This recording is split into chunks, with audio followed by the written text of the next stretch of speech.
చర్చ జరిగేటప్పుడు నిర్మాణాత్మక చర్చ కంటే కూడా రాజకీయ ప్రయోజన ఆకాంక్షలతో కూడినటువంటి చర్చ జరుగుతూ ఉన్నది. అది నిజంగా అలా చర్చించాలనుకుంటే మండల్లో చర్చకి పట్టుబడుతుంటే ఇక్కడ ఆపేసి అసెంబ్లీలో చర్చించారు. అక్కడ ఏకపక్షం ప్యూర్లీ అదేమంటే వెంటనే వచ్చే పదం ఏంటి, రమ్మనండి దమ్ముంటే ఎవడొద్దన్నాడని అనేది. ఓకే, మరి నీకు దమ్ముంటే ఇక్కడ చర్చకి వెళ్ళాలిగా, నువ్వు ఇక్కడ ఎందుకు మతలబులు చేస్తున్నావు? చైర్మన్ కి సంబంధం లేకుండా చైర్మన్ పేరుతో లేక ఎవరు పంపిస్తారు? అందులోని సిబ్బంది పంపిస్తారు.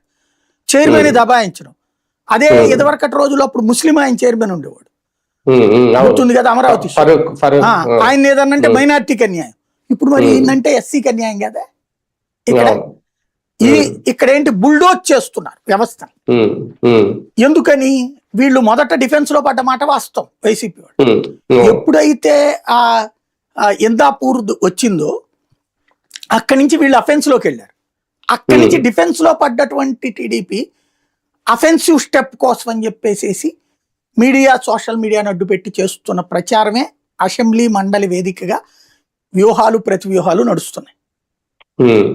ఇందులో మధ్యలో చైర్మన్ ఏమన్నా ఇరుక్కుంటున్నారా, నలిగిపోతున్నారా? వరకు ఆయన ముస్లిం ఆయన కూడా ఇబ్బంది పడేవాడు. వైసీపీ తరపున ఉన్న చైర్మన్ కాబట్టి అదే అనేది. అప్పుడు టీడీపీ తరపున ఉన్న చైర్మన్ ఆయన ఇబ్బంది పడ్డాడు. ఇప్పుడు వీళ్ళు ఇబ్బంది పడతారు సహజం.